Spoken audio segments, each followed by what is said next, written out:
kecil itu kita sebut, unit-unit yang paling kecil kita sebut dengan morfem. Nah, morfem itu terbagi jadi dua, grammatical dan lexical. Saya mau tanya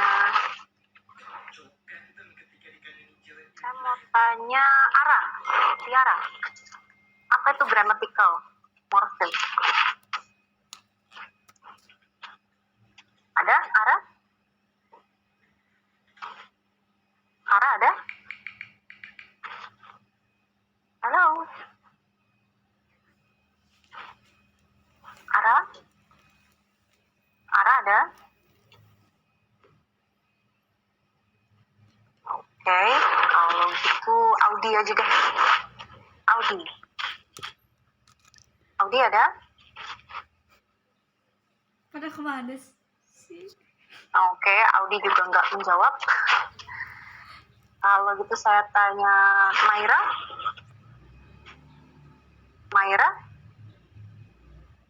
Ya, Mem. Maira, grammatical morphem itu apa? Grammatical morphem tuh unit terkecil dari ini, Mem. Dari semantik. Semantik? No. Kita tidak berbicara tentang semantik hari ini. Kita bicara tentang morfologi. Semantik habis ini.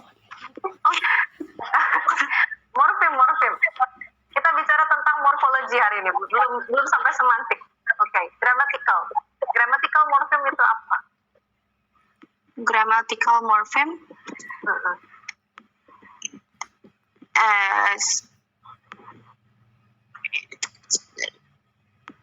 unit terkecil dari fungsi tata bahasa. That's right. Oke. Dia unit terkecil tapi berfungsi sebagai tata bahasa. Dia berfungsi sebagai tata bahasa. Kalau lexical tuh apa tadi? lexical.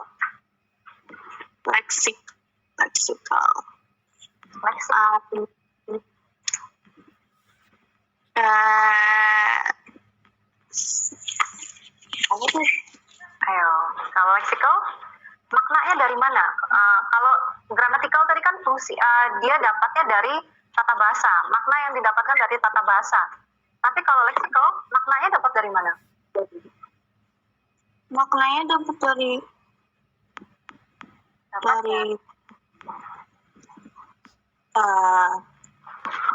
mana? Yang lain?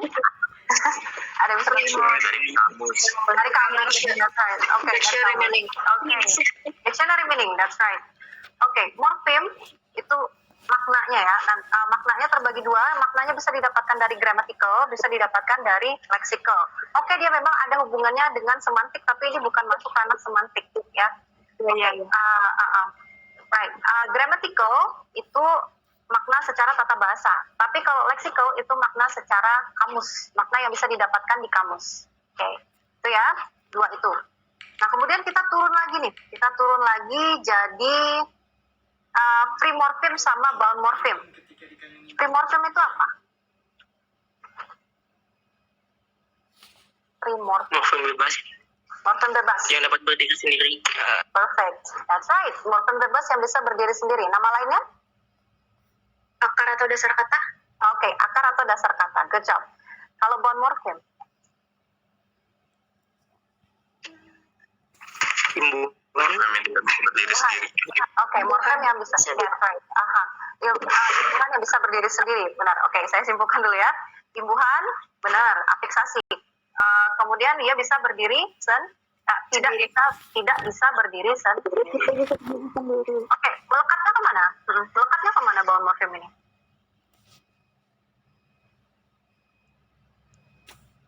Melekat kemana dia bound morphem? Tadi kan nggak bisa berdiri sendiri.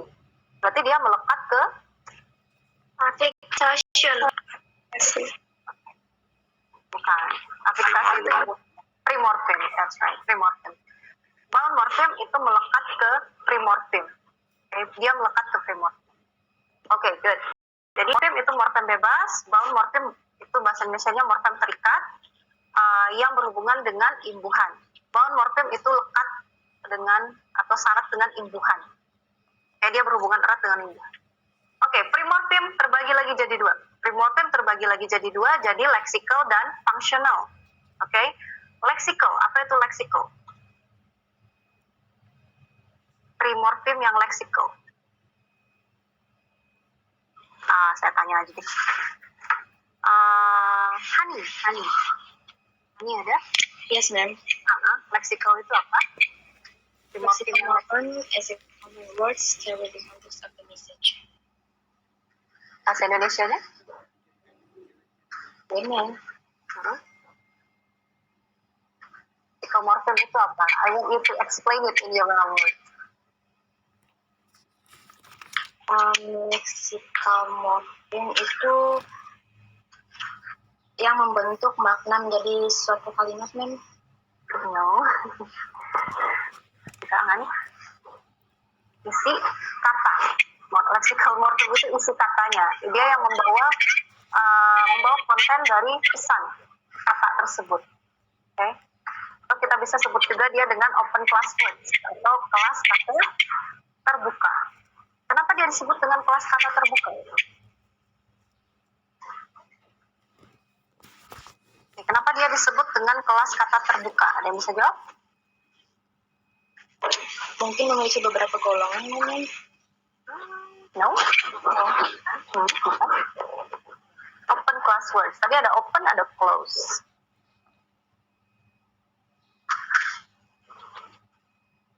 Ada yang bisa jelaskan apa itu open class words? Yang bisa jelaskan?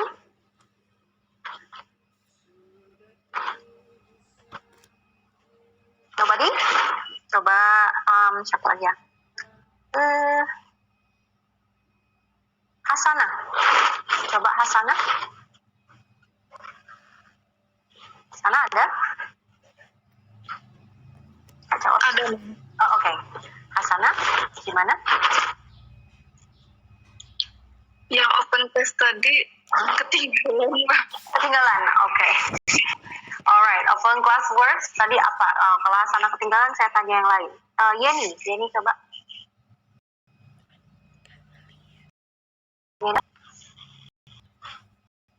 Yeni? Ada, ma'am. Open class words itu apa? Yang termasuk ada nouns, verbs, adjektifnya. Ya, tapi itu kategorinya. Kategori yang masuk ke open class words atau lexical morphem. Tapi open class sendiri itu apa?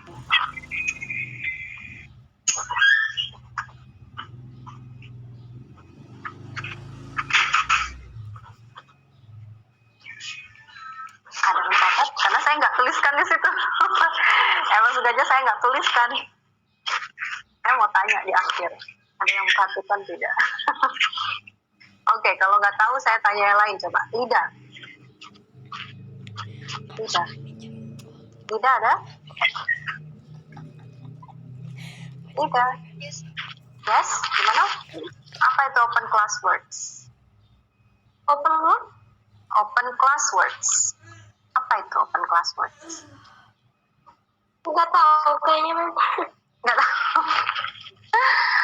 Oke, saya jelaskan sekali lagi ya. Lexical morphem itu juga bisa disebut dengan open class words. Oke, kategorinya tadi ada noun, verb, adjective, apalagi ada adverb juga. Nah, lexical morphemes atau open class words itu adalah kata yang bisa digabungkan dengan imbuhan. Oke. Lexical morphemes itu adalah kata dasar yang bisa digabungkan dengan imbuhan. Makanya dinamai dengan open class words. Buka aja, mau saya ditempelin di depan, ayo. Mau ditempelkan di belakang, ayo. Gitu. Itu dinamakan dengan open class words. Bisa digabungkan dengan imbuhan. Oke, sampai sini paham? Open class words? Yes, ma'am. Yes, ma'am. Okay. Nah, kembali ya. Example-nya. Oke. Perfect. Kita bisa tambahkan dengan perfection. In di belakangnya. Berarti kan ada tambahan imbuhan tuh di belakang. Kemudian imperfection. Oke, imperfection. Apalagi bisa kita campur. Imperfectionist atau perfectionist atau perfectionism. Apapun imbuhannya yang bisa kalian masukkan di kata perfect, itu berarti udah masuk lexical morphem. Kata perfect itu adalah lexical morphems dan open class words. Kenapa? Kita bisa tambahkan im di depannya. Kita bisa tambahkan ist, ism, atau in di belakangnya. Itu yang dinamakan dengan open class words. Bisa ditambahkan dengan imbuhan. Oke, dicatat ya. Dicatat apa itu open class word. Oke, dan open class words itu terbatas. Dia cuma bisa di noun, verb, adjective, sama adverb. Nah, kebalikannya di functional morphemes, dia hanya berupa fungsi saja di dalam situ. Nggak bisa digabungkan dengan imbuhan. Makanya saya bilang tadi kata end itu nggak bisa ditambahkan ending, asing, atau froming, inning, owning, nggak bisa digabung. Being kalian nggak pernah dengar kan? Ya de tetap di situ. As, and, the, from, in, on, at itu nggak bisa digabungkan dengan apa namanya? Dengan imbuhan. That's right. Makanya kita sebut itu dengan close class words. Ada yang open, ada yang close. Close itu functional, open itu lexical. Oke. Nanti PowerPoint hari ini akan saya saya mulai ini udah mau mulai buka, udah mulai error. So sorry, wait. PowerPoint ini nanti akan saya upload di Canvas, jadi jangan khawatir, akan ada di sana. Cuman yang bagian open dan close class words ini tidak saya jelaskan secara rinci. Saya mau kalian dengarkan tadi, makanya saya jelaskan aja. But you already know now, kalian sudah tahu sekarang open itu yang bisa diberikan imbuhan, close itu yang tidak bisa diberikan imbuhan. Lexical itu adalah open, functional itu adalah close. Itu aja. Baik, kemudian yang terakhir ada bound morphemes. Bound morphem itu terbagi dua, derivational sama inflectional. Derivational itu ada dua syaratnya. Apa aja? Mengubah makna dan mengubah kategori kelas. Okay, that's right. Mengubah makna dan mengubah kategori kelas. That's right. Inflectional hanya Gramatikal informasi tentang gender, number, person, degree, or perfect from. Okay, perfect. Perfect answer. Ya, bound morphem biasanya yang kita bahas itu seringkali tentang bound morphemnya sih. Kalau di dalam kata itu yang paling sering dibahas itu adalah bound morphem. Karena ini yang paling banyak dinamikanya, banyak banget perubahan-perubahan. Okay, perfectly answered. Siapa tadi? Aryo ya? Atau Fauzan? Siapa yang jawab? Syahrul. Oke, Syahrul. Sorry, saya nggak lihat namanya. Oke, perfect answer. Syahrul. Bagus sekali jawabannya, benar. Derivational itu syaratnya ada dua. Dia mengubah makna, mengubah kelas kata atau kategori. Inflectional hanya memberikan informasi tentang struktur atau tata bahasa. Oke. Right, itu saja. Alright. Nah, itu yang hari ini ingin saya sampaikan tentang morfologi. Intinya morfologi itu adalah ini. Apa yang saya jelaskan hari ini. Ini intinya. Mungkin nanti ada sedikit-sedikit materi mungkin di English Morphology for ELT. Nanti mungkin kalian akan bahas itu secara rinci waktu kelas morfologi. Di sini saya akan jelaskan secara simpelnya aja. Nah, inilah yang dipelajari di morfologi nantinya. Ya. Morfologi itu apa? Morfem itu apa? Morfem lagi terbagi lagi jadi apa? Kemudian anak-anaknya apa? Nah, ini yang dia pelajari. Ya. Oke, sekarang tugasnya adalah menjelaskan. Oke. Nanti akan ada tugas di Canvas. Silakan jelaskan dengan kata-kata sendiri. You can either use Indonesian or you can use English to explain these terms. Jadi saya akan minta kalian untuk menjelaskan apa itu morfologi, apa itu struktur kata, apa itu morfem, apa itu grammatical dan lexical. Seperti yang kalian jelaskan tadi. Pakai bahasa Indonesia boleh, pakai bahasa Inggris juga boleh. Ya.